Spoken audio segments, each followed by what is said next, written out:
I've been using Geek Gaming Scenics base ready mix for a while. I'm using them on this samurai army I'm doing. I find them fantastic. They've just got the real realistic looking mix, and if you use the sealant over the top, they are really hard wearing.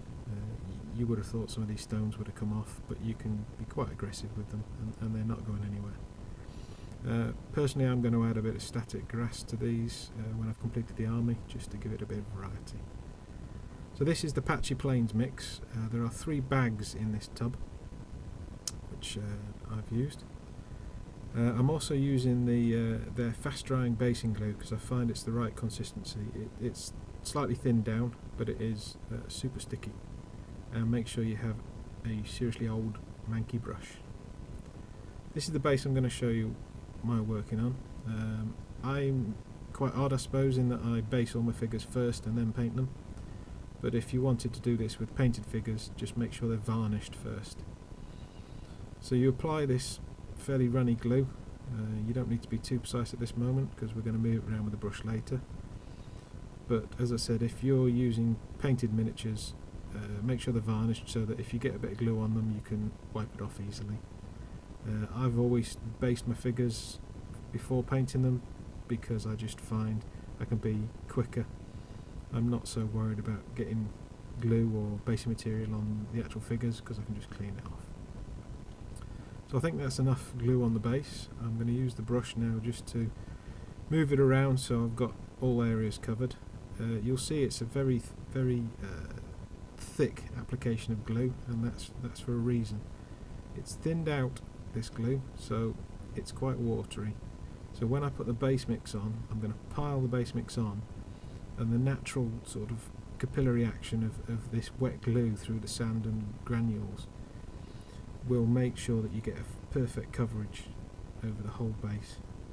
Now if you are going to do this technique over a bare MDF base, then I suggest you paint it an earth colour, a brown, first, so that if you miss any areas it just looks like the earth. I've been doing this for a while now on these black undercoated ones, and I know that I need to cover every inch of the base with the glue. So when you've covered up all the base, and you've still nice and thick, this glue, you then get your tub of basing mix. As I said, I've used 3 bags into this tub, but you'll see why I've got it in a tub. So grab a nice big load of this base material and literally just pour it all over the base. You can see why I suggested you varnish your figures first before doing this, because they're going to get really dusty and you're going to have to give them a good wipe off. But you make sure you cover every area, every section of the base, but really pile it up so it's heaped on top of the base. As you can see, this is really heaped up. Okay, and then it's a question of just putting it down and leaving it to dry. So this is 24 hours later, and you can see that when I tip it up, a lot of the base material comes off. You give it a good knock and get any excess off. Obviously normally I would empty this straight into the tub, but just to show you how much comes off, I've done it on the lid. As you can see, it's perfect coverage, and it's not uniform. You know, you've got some variation in the depth of the basing material. So the next stage is to use the scenic sealant. Now to apply this is extremely watery. It actually comes in a spray bottle, so you can spray it onto scenery.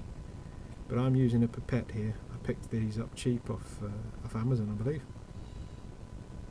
But you just use a little bit into the pipette and you just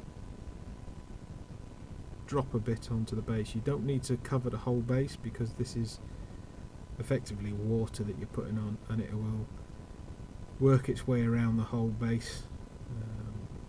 The more you do, the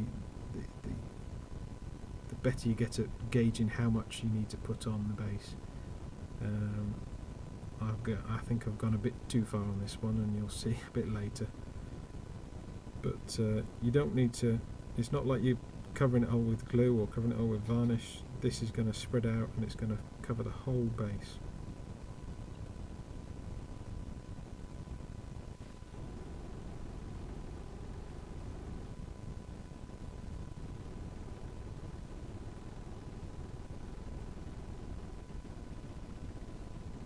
that's going to be enough for covering this whole base.